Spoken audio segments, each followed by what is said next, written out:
So you want to do a Daniel fast, huh? Well, stick around because in this video, I'm going to show you the what, the why, and the how of a Daniel fast.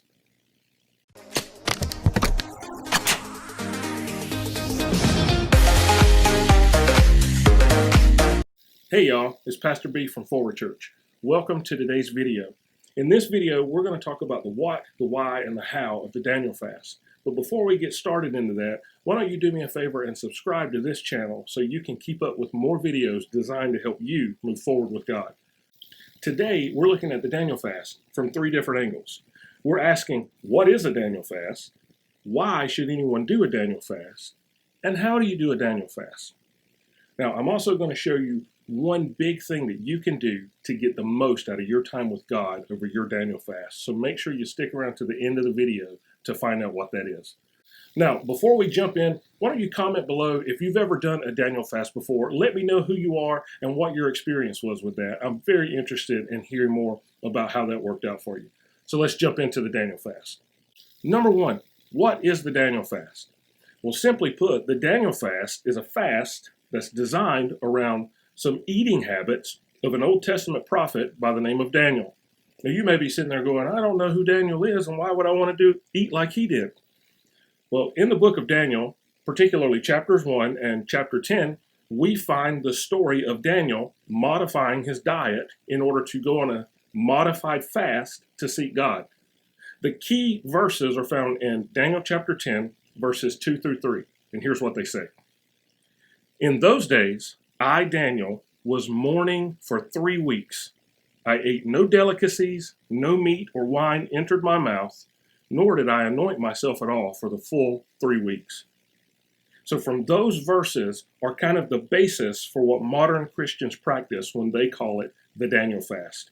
We see 3 weeks, we see a modified diet, and we see that he was in a time of mourning or a time in which he was greatly seeking after God. So we've looked at the what a Daniel fast is. Now let's look at why should anyone do a Daniel fast. In order to answer the question, why should anyone do a Daniel fast, it's helpful to know the backstory behind the Daniel fast. In the year 586 BC, the Babylonian Empire came into Jerusalem, surrounded the city, and ultimately destroyed the city.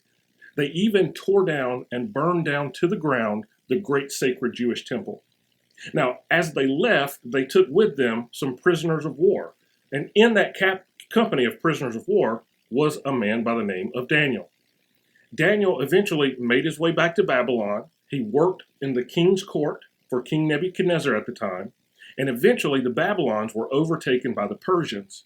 Now, Daniel, being a royal court prophet, actually bumped over to be the royal court prophet for the Persians as well. Well, during the time of the Persian Empire, many of the prisoners of war were allowed to go back to their home nation of origin and rebuild their cities and their communities. Well, some of the Jewish people went back to Jerusalem in order to rebuild the city, and not only rebuild the city, but rebuild the sacred temple. Now, while they were there, they faced terrible opposition from some of the locals and from some of the people that were against them. And also, many of them actually just got lazy and decided to stop putting so much effort into building the temple, and rather they started building their own homes and their own lives. You can read more about this history in the books of Ezra, Nehemiah, and Haggai. Well, in Daniel chapter 10, Daniel receives word, he receives a vision of how terrible things are going back in Jerusalem, and it breaks his heart. Now, in the Jewish culture, when you would have something that was heartbreaking, what many people would do is they would tear their clothes and they would take ashes and put the ashes on their head as a sign of sorrow, great sorrow. Well, Daniel worked for the king, and he couldn't rip his royal garments, and he certainly couldn't go into the presence of the king of Persia with ashes on his head. So what did Daniel do? He did what he could in that time. Instead of ripping his garments and putting ash on his head, he fasted for 3 weeks, and his mourning turned into great prayer as he cried out to God. And so Daniel's why really informs our why when we come to ask the question, why should anyone do a Daniel fast today? Now, we're not taken captive as prisoners of war serving under the king of Persia, but what we are people who are trying to reach out to God. We are, in a sense, exiles in this land waiting for our heavenly home, waiting for Jesus to return us to the place in which we belong. And so in the spirit of Daniel, we may not rip our clothes and we may not put ashes over our head, but what we have decided to do is to humble ourselves through this time of fasting and praying and reaching out to God for the next 21 days. So when you ask the question, why should anyone do a Daniel fast? I want to ask you, are you hungry for more of God in your life? Do you want to seek God on a deeper or even a different level? If your answer to one of those questions is yes, then the Daniel fast is probably something you want to try for 21 days. So far, we've looked at the what of the Daniel fast and the why of a Daniel fast. But before we move into how to do a Daniel fast, why don't you comment below and tell me about a time in which you've tried to seek after God on a deeper level. I'd love to know more about your experiences, and I'd love to kind of see how God's been at work in your life as well.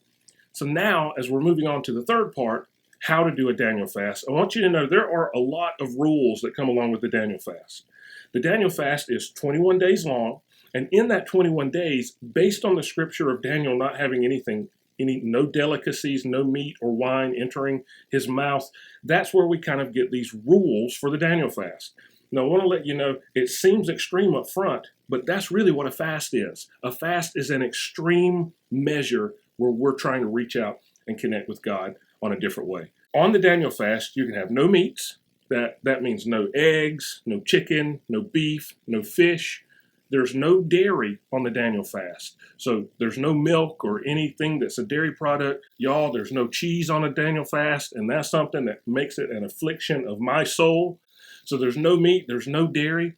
Here's something else. There's no alcohol, no caffeine. For many people, I know that's a turnoff right there to say, no caffeine? What are you talking about? And also, there's no processed foods on a Daniel fast. So whenever you come to this, know that there's a lot of things that you can't do, but also there is a lot that you can do. For example, you can have whole grains. You can have whole grains. So if you want whole grain pasta or brown rice, eat your heart out, okay? You can have whole grains. You can have fruits and vegetables. Sweet. So you can have watermelon, or you can have oranges, or you can have potatoes if you want it. You can have that. Also, you can have beans and legumes. Legumes? Legume? Legume? I don't know. I asked my wife how to pronounce it, and she told me, and I've already forgot it. But you can have beans and that other stuff. So you can have that, man. Make you some black bean chili, man. You can have some of that, all right? So that's something that you can have.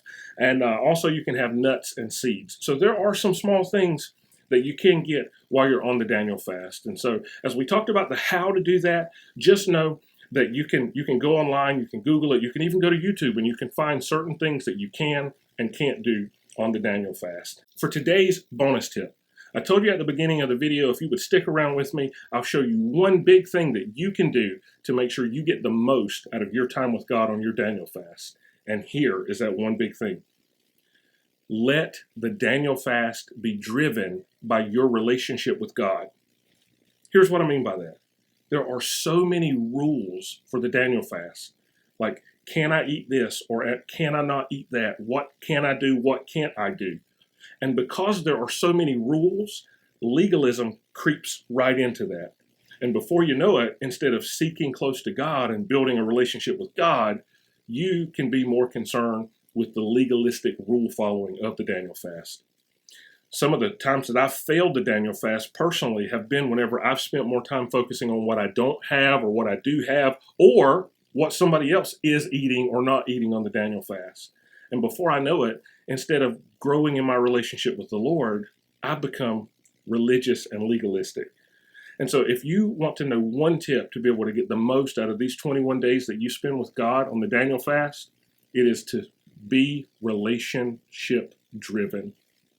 Guys, at the end of the day, a fast is nothing magical. It's not some kind of tool that we're using in order to make God do what we want to do with God.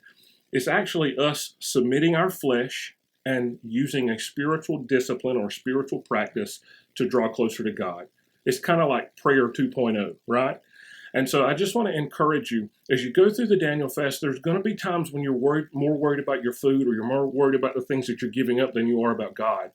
In those moments, remind yourself to reboot your brain and think relationship, not ritual.